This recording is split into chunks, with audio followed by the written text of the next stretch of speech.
today's studio guest is Edel Collins, General Manager at Thermo Fisher Scientific, Cork. Edel, thanks so much for coming in to us. Thanks very much, Anne, and thanks for having me. I'm going to kick off by asking you a little bit about the organisation. You know, people will know the name, but they may not know a lot about it. So if you can tell us a bit about the organisation globally, and then maybe give us a sense of what goes on in Ireland, and then particularly, obviously, the site in Cork. Yeah, so about 5 years ago, I remember asking the same question myself, who are Thermo Fisher Scientific? And at that time, our site in Cork was acquired by Thermo Fisher. We had previously been GlaxoSmithKline. And I remember, we were Googling mad, who are TFS and what's CDMO, and trying to understand a little bit more about Thermo Fisher Scientific. So what we learned and what we found out then and what we know now is that it is a global company with over 125,000 employees worldwide, and a world leader in serving science. And I think that's something that we're very proud to be associated with and excited by when we heard about Thermo Fisher Scientific as well. The mission of the company is quite clear. It's to enable its customers to make the world healthier, cleaner and safer.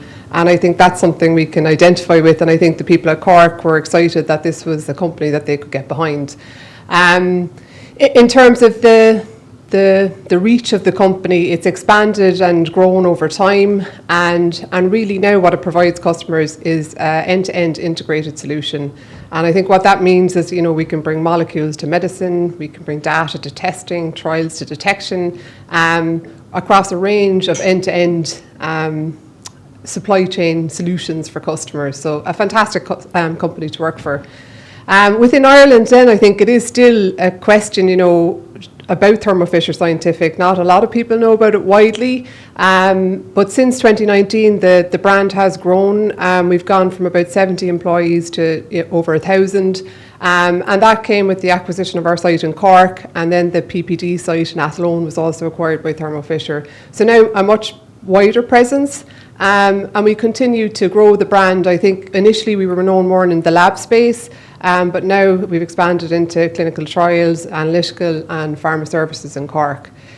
The Cork site then, is a fantastic site in Cork, a state-of-the-art facility, fantastic laboratories and a really, really great team. We're really privileged at Cork to make the active pharmaceutical ingredient for medicines that treat a huge amount of diseases for patients, so such as oncology, lupus, HIV, Parkinson's, psoriasis, COVID, lots of different opportunities for patients. So, it's a proud industry to be part of, and the people at Cork are really privileged to be involved in that industry. So. Well, thanks for that. That was a lovely, succinct description, and I know more already now. After, Good. After you telling me that. I'm going to come back to Thermo Fisher Scientific, but I'd love to just get a little bit of sense of yourself and how you got here. I think you're the first woman general manager at Thermo Fisher Scientific. Tell us a little bit about your journey to here. Sure. So, first of all, I'd say I never dreamed of this job. It wasn't a plan or a goal for myself, and I certainly didn't see, or put on the list that that's a job that I'd like to do. I grew up in Cork. I'm still living in Cork. There was 4 siblings. Our parents, I think, they exposed us to everything. So, whether it was music, GAA, dancing, ballet, everything was kind of tried and tested, and there was an expectation as well that the same thing would happen in school. You try all the subjects, you do your best, you work hard. And it was interesting because, both my parents, they hadn't been to college, they hadn't done any of those activities themselves, but they took us everywhere. And I think that's kind of my own memory of my childhood, is that, you were always being brought places and trying things.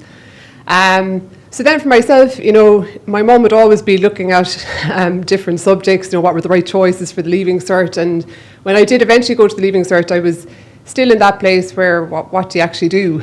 My brother actually did his Leaving Cert with me at the same time, and he was really clear he wanted to be a physio. And I certainly was jealous of that. I was like, God, I wish I knew what I wanted to do. So for the Leaving Cert, I did a range of subjects. I did chemistry, biology, I did biz org, accounting, and just kind of spread out the range of topics. And then went on, I think, to pick a subject in college that was meeting that range. So still not wanting to specialise, I decided to do commerce in UCC. Probably had a little bit of a liking for psychology, law, business, but still not really sure. So sticked with kind of a general degree and made my way through commerce. When I was finished commerce, I was still in that unsure bucket and went on to do a master's in management accounting and IT for another couple of years. And then, it wasn't the easiest time to get jobs back then. I worked in a bar for a while. I got a job in a bank before eventually getting a job in GlaxoSmithKline in Cork. And that was almost over 20 years ago now, so a long time working on the site. And the site brought with it all different challenges and opportunities, as well as my life did at the time. But I had huge opportunities on the site. I started in systems, I worked in IT, I moved into finance, project management. Eventually I moved into operations, which was probably a job I never thought I'd go to. And now 3 years as site general manager, it's been a kind of unusual road to get there. I think what I learned from it is that, it's okay not to have a plan. Maybe going back to, what my parents thought was to try everything, and you learn what you get energy from, and you learn what you're good at, and you learn what you don't like as well. But I think that journey of trying things, working hard, and trying to be your best at it as well, ultimately led me to kind of find different ways and different paths along the way. I love it. And in that context, I would see you as a great role model for young women looking at getting into that industry possibly. I think it's something quite close to your heart as well, am I right? Yeah, so I think, one of the things that's important for females is to see females. And, I saw all different types of leaders. A lot of them were men when I was growing up. I didn't think anything different when it was a female leader, but sometimes, you'd hear things in the background, like, about having children or about your work-life balance, about even females in STEM. So I think, it's important, for kids growing up and the next generation is just to see everybody in the room, men or female, and just see that anything is possible. When I was appointed to the general manager, Hilda, who supports our site leadership team, had a lovely picture for me, and it was all of the general managers from the last 50 years. So our site is just celebrating 50 years this year. And so obviously I was the only female, and my daughter, who's 12 now, was looking at the picture, and she said, she was kind of making a few comments about the people in the picture. And then I said, did you notice I was the only female? And she was like, oh yeah. And I was like, what do you think of that? And she was like, so what? And I think that's important, because she didn't see that. She just saw different people doing different jobs. And I think her expectation, she grew up playing hurling with the boys. She didn't see herself any different. But I think it's important, as a female leader, that you continue to show people that you can be a leader, that it doesn't matter. You have to keep doing your best, trying your hardest. You'll get there, but it's important to show, I think, generations coming that that type of leadership exists. And I think the other side of that is that it's important to have the balance. So the work-life balance is important, so that, some of the leaders that I saw, they were always traveling, or there was, sometimes I was wondering how much sacrifices they had to make to achieve the role. And that's why I think sometimes as a female leader, it's important to show that you can be the leader, but you can also, have a really good work-life balance. And for me, like, I was lucky enough to have three kids. The youngest is 6 now, and the balance with them is really important to me. Myself and my husband are very invested in their sport. We're always trying to, coach them. I'm sure they call that something else. And, like my own parents, we try to take them everywhere. Someone said to me recently at a match that they didn't realise that I worked outside of the home. And I thought it was the biggest compliment I could get, because that someone wouldn't notice that you're always there, and that's important to me, that I don't miss things, that I'm at the matches, the running, the gymnastics, or whatever. So look, it is important, and I hope that, watching other female leaders, that I learn a lot from them as well.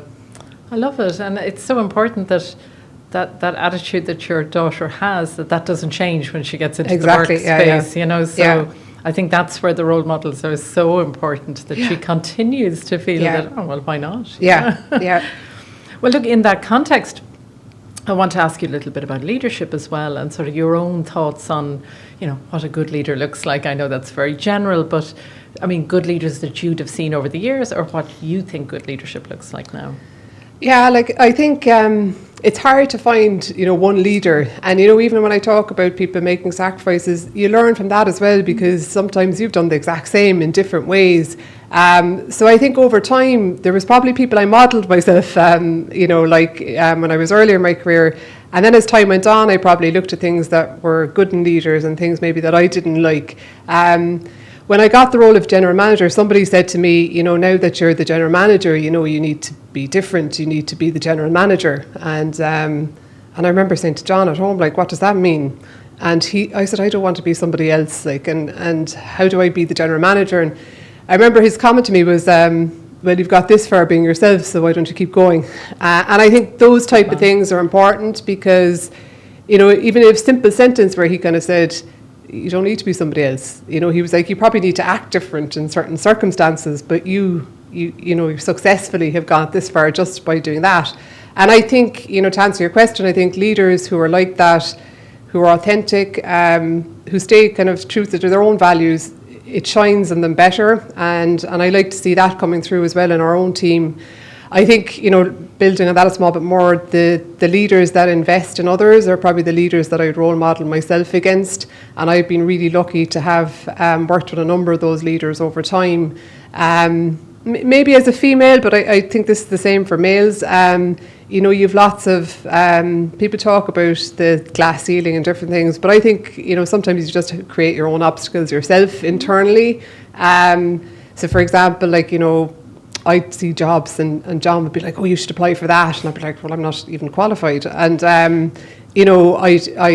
I'd say things like, oh God, how can I do that job and still go to gymnastics 3 times a week with the smallies, or how I miss matches. So you have internal thoughts all the time telling you what you can't do. And I think externally, I saw that as well. I'm not a chemist or an engineer, which would be unusual in a chemical manufacturing plant. I hadn't worked shift. I had mentors who taught me over time that, to really be a director or a general manager, you'll have to travel. It'd be hard to manage if you had more than 1 or 2 children. You hear all of these things, right? And sometimes people say them just in a conversation, but they do actually land with you, And I remember thinking, God, you couldn't have 3 kids. And then I think that's where real leaders, you see it sometimes more in a pitch, people who know how to get the best out of their team, organise their team, and to support talent. And I think John, he said to me when roles come up, just apply for them. And I had a really good general manager a number of years ago, and I was 9 months pregnant. I was on my last day, and he called me into the office and he said, when you come back now, I think you should come out of finance for a while. And I was in finance at the time, and maybe lead a team. And I remember I was nearly bouncing out to the car park, thinking this guy is talking about when I come back and future opportunity. So I remember that had a huge impact on me. And I think the last example I give, and I have loads of examples, is when we were acquired by Thermo Fisher, I actually decided to take 2 years maternity leave. So when I left, it was GlaxoSmithKline. When I came back, it was Thermo Fisher. It had been Thermo Fisher for 12 months with a new GM, and it was a big challenge coming back, and it was COVID. Everybody was doing everything on Teams and wearing masks. And about 2.5 months after I came back into the role, that general manager said to me, you'll be my successor. And I thought it was so challenging coming back to the workplace. I had 3 kids now. I didn't know him or anybody else. And, to have somebody that says, yeah, you can do it. Now believe yourself to do it. So I think now for myself as a leader, what I've learned is that, you do have to try things. You have to put yourself out there, and, it's uncomfortable at times. But if you have people who can support you, they do help open your mind. Sometimes, they leave a ladder for you, or they give you a little push in the right direction. And I'd be eternally grateful for that. And I think as myself as a leader, I hope that, I invest enough time in making sure that I support the generations coming up and help the talent see sometimes what they can't see themselves. So, yeah. That's brilliant. And you mentioned it there, the huge change, I assume, from GSK to Thermo Fisher Scientific. I'm always interested in change management. Tell me a little bit about the challenges and what it was like. Yeah, so back in 2019, maybe just to describe the site a small bit, we'd been through 2 or 3 years of restructuring, or 2 or 3 different restructures over the years, and we were at 40% utilisation, so people could feel the stress in the system, the pressure, people were worried about the future, and then there was an announcement that there was going to be an acquisition, and people weren't sure what did that mean, and then we were acquired, and it was just, as I said, in the height of COVID, and we went full on into manufacturing 2 of the big COVID products, and that meant we had to rapidly change, rapidly manufacture. The timelines were suddenly the shortest we'd ever seen. So I think in terms of the change management, initially it was, wow, we had to do it. And it was very clear. And it was exciting as well because there was opportunity in it. I think then as, rolled 12 months on from that, and we saw that, if you stand back a little bit, our site wasn't structured to now act as a CDMO, which would be more agile and more flexible because you're doing contracts for your customers. So we had to look at ourselves, we were only serving one customer, we were kind of making to stock, we were only investing in 1 or 2 development programs a year, we were bureaucratic, we were aligned as if we were still GSK. So we had to take a step back as a leadership team, and we've a fantastic leadership team in Cork with lots of experience, and people could take that knowledge and say, right, we have to break down what we have. We in some ways have to start again, restructure, reorganise.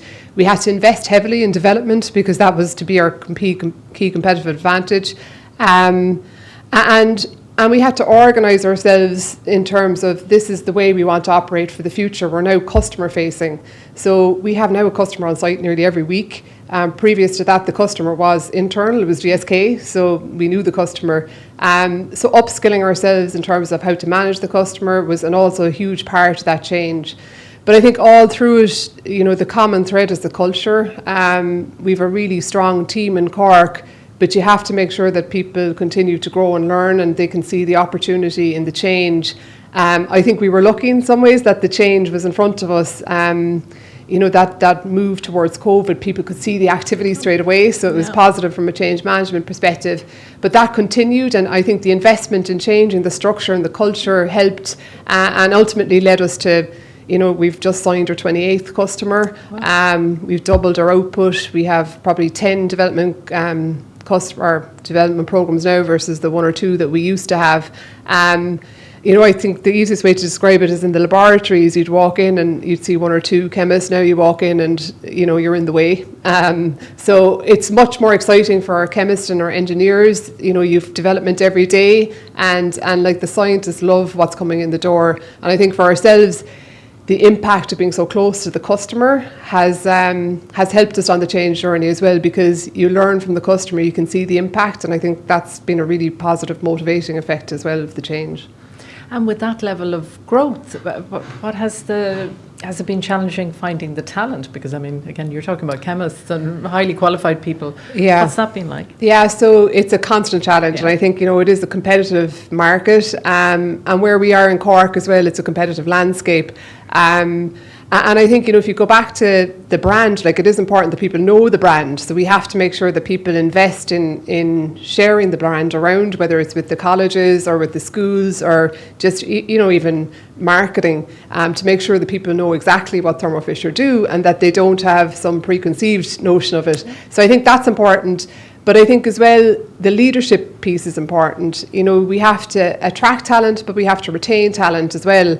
And my view is that people will leave people. And, if we invest in the leaders, we keep people in, but we also attract people because people hear about them. They want to work with them, especially in Cork, in the area there, people know, everybody knows everybody. Word of mouth. And they hear, and we have some great leaders in the laboratories that people want to go and work with, so I think that's important.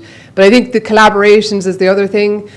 We've great collaborations with the colleges all over Ireland, and that creates a nice pipeline.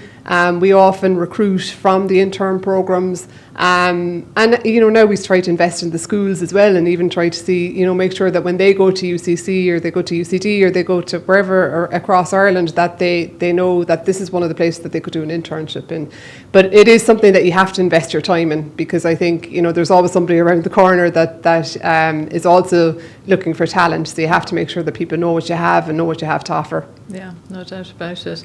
And IDA are our partners on the Leaders Room. Tell us a little bit about how they have supported you over the years. Yeah, so I think the easiest way to say is that they're like an extension of the team. It's a great partner to us in Cork. When we converted to Thermo Fisher, again, they became our partner. They showed us how to engage with the stakeholders.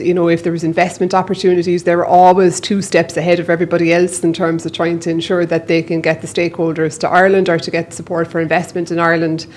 I think the huge success story for ourselves and the IDA, which we celebrated jointly on site last year, was the celebration of 10 years of our wind turbine. As you drive into Ringaskiddy in Cork, you'll see the turbines, which was a collaboration across the pharma companies at the time and the IDA.